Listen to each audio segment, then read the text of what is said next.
What's really interested me about your work recently is what you've done with, in terms of corporate innovation and that kind of thing, and working on the structure to facilitate continuous corporate innovation. What's your theory there, and what are kind of the systemic problems with corporations? This is a great question, and I'm going to give you a long academic answer, and then I'm actually going to answer your question. The irony is, of course, that in the last decade or so, large corporations have realized that the 21st century rules are very different from the 20th century rules. And I think Forbes and others have articulated very well all the reasons why, right? Where China Inc., globalization, just plummeting barriers for competitors to enter, instantaneous knowledge via the internet for consumers, taste changing, right? I mean, we go through the whole list. And therefore, the sum of that means that companies in the 21st century are facing continuous disruption. Continuous. So all the rules that they had learned in the 20th century, which worked great, classic one is Jack Welch's, you need to be number 1 or 2 in a market, we're going to compete on share. Well, you do that, you're going to go out of business in the 21st century. It's not that that's dumb, but there's other strategies that entrants will use. Really, you want to be number 1 and 2 in that market? Great, we're going to create another market. Whoa. Now all of a sudden new market creation is an opportunity for an entrant. And if you're the defender, here you are defending this ecosystem which might be obsolete. For example, you've invested in all this manufacturing plant. Great, I'm going to China. Oops, now your investment in all that capital equipment might be actually obsoleted by a competitor. So there are lots of moves that entrants can make that they couldn't before. And so large corporations in the US, but obviously worldwide, are faced with dealing with continuous innovation. Now I'm going to close the story in the loop, is that the Lean Startup ended up on the cover of May 2013 Harvard Business Review. And the only reason I mention that is that for the first time I started getting calls from corporations going, hey, nice thing about startups, but you mentioned this could always also help corporations. Can you give us a hand? But the people calling me had titles I had never heard of. They were called VP of Innovation or Chief Innovation Officer. And I had been out of the corporation for about a decade. We never had those out. Who are these people?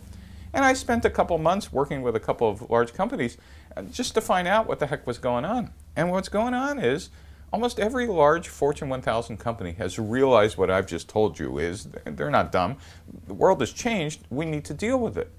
But rather than understanding that this is a systemic problem across all corporations, every company is attempting to solve it tactically themselves. Sure.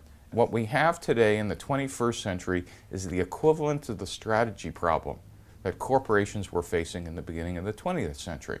The internet has changed the world completely. The cycle times of large corporations for innovation means our existing structures, P&L business units, advanced R&D in the corner over here, M&A over here, VC group over here.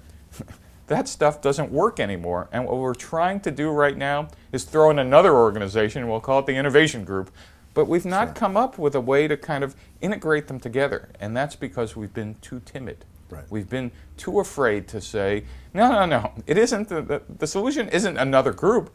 The solution is actually blowing up the architecture completely and figuring out how to make continuous innovation an integral part of the organization. Sure. You need a holistic solution. You bet. And it's not something that's going to just magically appear. In fact, there's examples in corporate history where there have been times in the 20th century that companies actually invented this, forgot how to do it because it wasn't essential, but now it is. So for example, in the 70s and 80s, HP created something like 45 divisions. One guy, Chuck House, was responsible for most of them, and they lost the formula. IBM, when they came out of their crisis, actually figured out how to make innovation part of their corporate DNA. Apple and Amazon have figured out how to do it as well.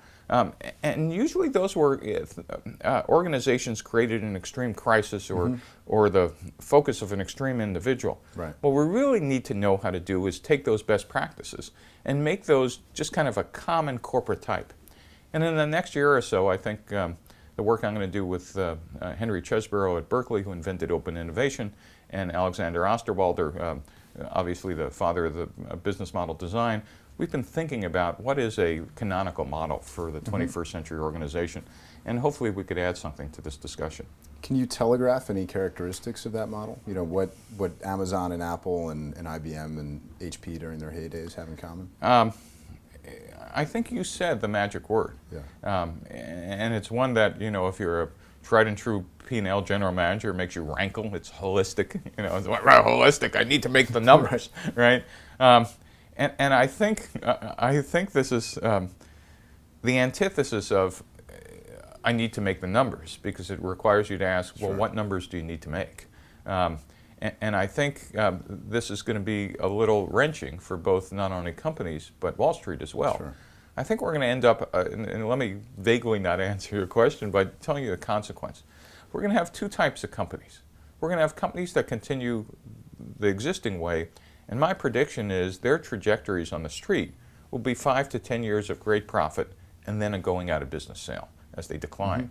Or we're going to have companies that continually reinvest in innovation, continually, with probably lower profits, more like an Amazon model, but are going to be around for decades.